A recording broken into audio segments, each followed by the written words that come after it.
tout récemment traduit de l'historien américain Del Vankle, qui est consacré au, je cite le titre, « Les origines religieuses de la Révolution française, 1560-1791 ». Ce gros livre est publié par les éditions du Seuil. Et il aborde de manière neuve et très érudite le rôle joué par les conflits religieux dans les processus de désacralisation et dans les luttes politiques qui ont ouvert le chemin à la rupture de 1789.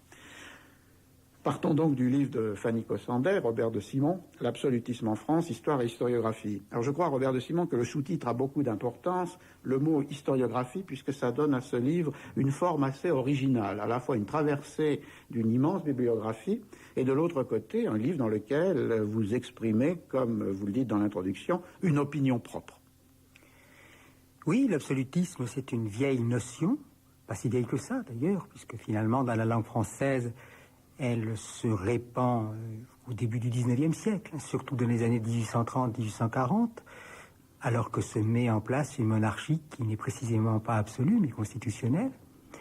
Et en même temps, c'est une expression qui a été beaucoup travaillée par les historiens, français, bien sûr, mais aussi, peut-être surtout à l'heure actuelle, américains et anglais, sans compter les contributions très importantes des historiographies allemandes et italiennes à ce thème, et plus récemment d'ailleurs de l'historiographie espagnole en référence à l'histoire propre des pays ibériques.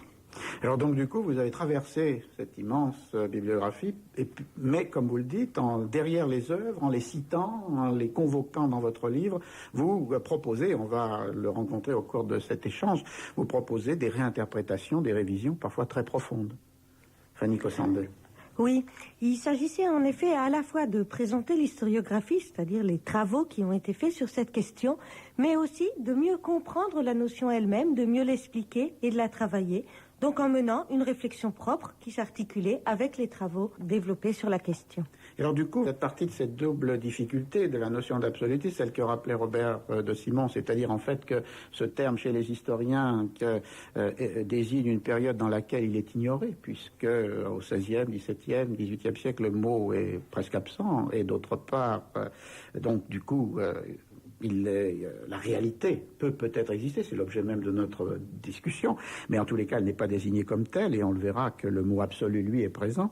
Et de la deuxième difficulté que vous avez rencontrée dans cette bibliographie, mais peut-être aussi dans toute interprétation de l'absolutisme, c'est cette tension entre des discours qui expliquent ce qu'est ou ce que devrait être l'absolutisme, et de l'autre côté, tout un ensemble de pratiques de gouvernement, d'actes, du pouvoir. Alors comment vous avez résolu cette double possibilité d'approcher l'absolutisme ?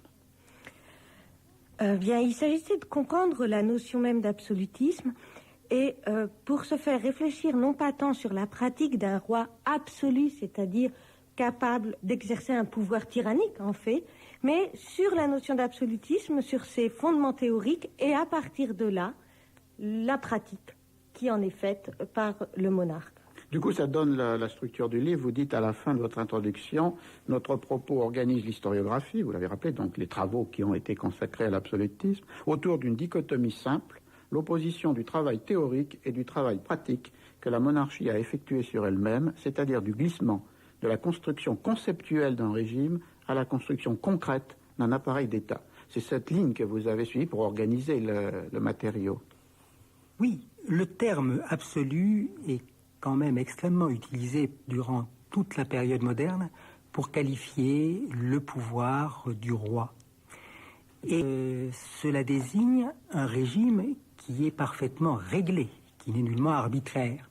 Et c'est pour cela qu'on ne peut pas faire l'économie d'un détour par le droit romain, qui est réinterprété au Moyen-Âge et jusqu'au XVIIe siècle, comme une théorie de la loi nouvelle.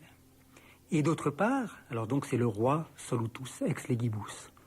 Et d'autre part, il y a effectivement la construction d'une administration monarchique de plus en plus efficace, mais surtout qui tend à se passer, au moins théoriquement, de la consultation des sujets.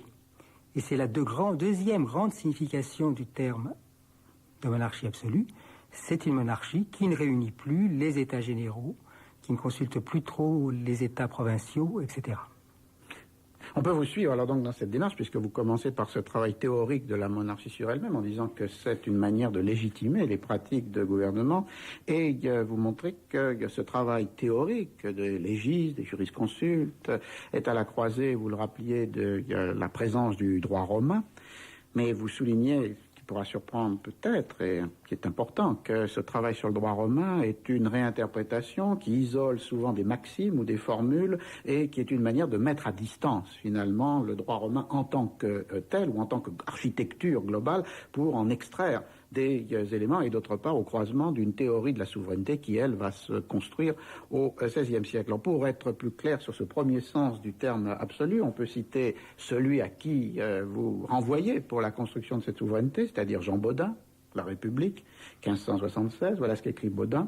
Il faut que ceux-là qui sont souverains ne soient aucunement sujets au commandement d'autrui, et qu'ils puissent donner loi aux sujets et casser ou anéantir les lois inutiles pour en faire d'autres, ce que ne peut faire celui qui est sujet aux lois ou à ceux qui ont commandement sur lui. C'est pourquoi la loi dit que le prince est absous de la puissance des lois, ce qui est pratiquement une traduction de la formule latine que vous rappeliez, princeps legibus solutus est. Alors qu'est-ce que ça veut dire exactement, cette idée d'un prince qui est délié des lois, qui est absous, comme dit Bodin, de la puissance des lois? On a l'impression, à lire la citation, que c'est l'ouverture à un pouvoir réellement de nature despotique. Or, vous insistez sur la différence fondamentale qui existe entre absolutisme, roi absolu, et tyran despotique. Alors, pourquoi?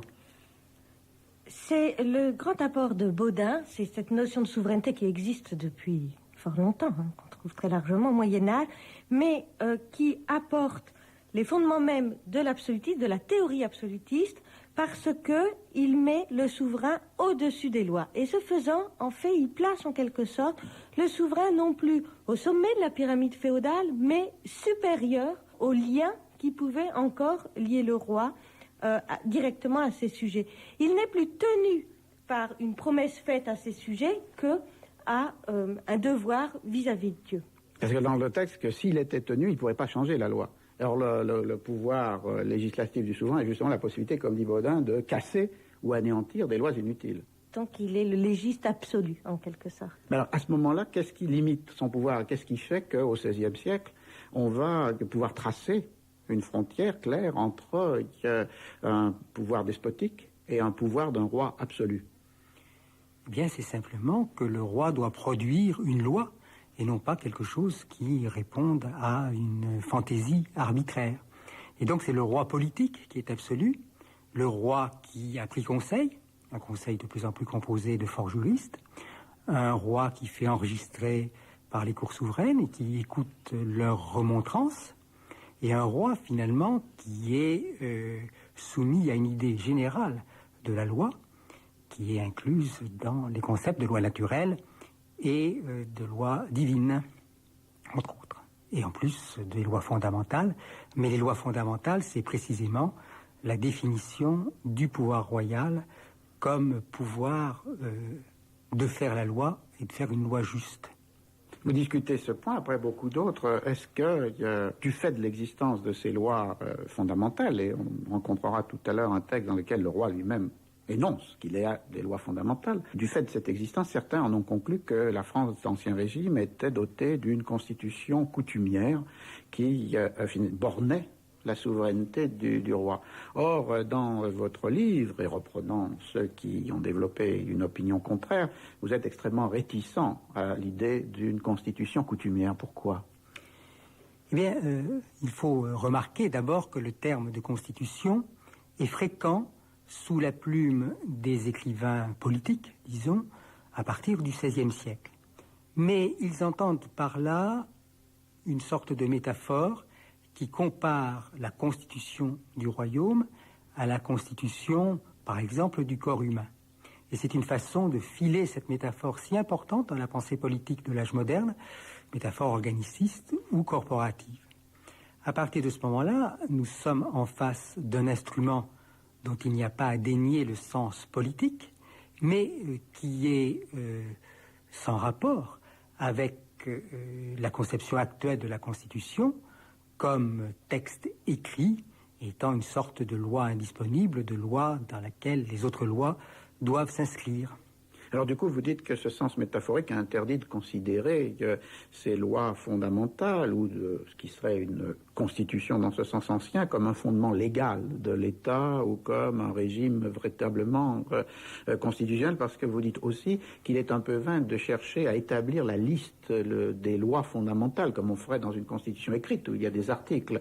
Certains des historiens s'y sont exercés, et le nombre a varié, mais pour vous, finalement, c'est un travail vain, parce qu'il n'y aurait finalement qu'une seule loi fondamentale de laquelle toutes les autres découleraient. C'est la loi qui organise la succession. C'est la loi salique, oui. C'est-à-dire que, à partir de la loi salique, qui détermine donc la succession par primogéniture masculine, par l'aîné des mâles dans la famille, découle le principe d'indisponibilité de la couronne. Par définition, la couronne n'est pas disponible, on ne peut pas choisir son successeur puisque c'est l'aîné des mâles, et découle aussi le principe d'inaliénabilité du domaine, c'est-à-dire cette idée que le roi ne peut pas disposer à sa guise du domaine de la couronne qui appartient finalement à la monarchie, qui appartient ce domaine à la couronne tout entière et qu'il doit transmettre dans son intégrité à son successeur. Alors à partir de là, d'autres lois se greffent, mais ne sont pas considérées comme fondamentales par tous les historiens, comme par exemple le principe de catholicité ou bien la loi de majorité à 14 ans. Sur la loi salique, vous montrez que c'est finalement un mythe qui s'élabore au XVe siècle, qui justifie a posteriori et pour l'avenir ce principe de la transmission à l'héritier mâle premier-né. Il y a là plus qu'une loi fondamentale, un mythe historique. Oui, c'est une histoire qui est maintenant assez bien connue, grâce notamment aux travaux de Colette Beaune, qui a bien montré, et de Libarnavi aussi, qui a bien montré comment, autour de 1500, la monarchie a construit ce mythe pour appuyer sa légitimité, et puis comment, au tournant des guerres de religion, au tournant du passage à Henri IV, en fait, il a fallu réactiver sous une autre forme ce mythe-là. Vous pouvez peut-être rappeler ce que vous voulez dire salique dans cette expression. Loi salique, ça renvoyait. Oui, le texte lui-même, en fait, c'est de très vieilles lois ripuaires qu'on a ressorties au XVe siècle, pour justifier les successions du XIVe siècle. Qui auraient été celles des Francaliens. Qui auraient été celles des Francaliens. Enfin, les interprétations sont extrêmement nombreuses sur le sujet. Mais d'autre part, Robert Simon, certains ont soutenu qu'il n'y avait peut-être pas il n'y avait pas de constitution écrite, mais que ce qui faisait constitution, c'était l'ensemble des rites d'État. Et la monarchie, au moins jusqu'à la période où la cour va prendre une importance plus grande, est organisée dans sa visibilité publique autour de ces grands rituels d'État qui sont le sacre, l'entrée royale, le lit de justice et les funérailles. Est-ce que ça ferait un substitut de constitution, cette organisation très méthodique finalement, très articulée de ces 4 rituels ? Les grands rituels monarchiques, si bien étudiés par des historiens de nationalité américaine, dans le sillage de Kantorowicz, sont une sorte de discours symbolique qui tient la place d'un discours juridique, mais d'un discours juridique évidemment beaucoup moins structuré et logique. Le rôle de ces cérémonies est extrêmement important au XVe et au XVIe siècle, mais je crois qu'à partir de la monarchie des Bourbons, c'est une façon de dire autrement le droit qui apparaît comme moins efficace, comme moins légitimante pour le monarque. Cela a été bien étudié par des historiens comme Sarah Hanley, par exemple.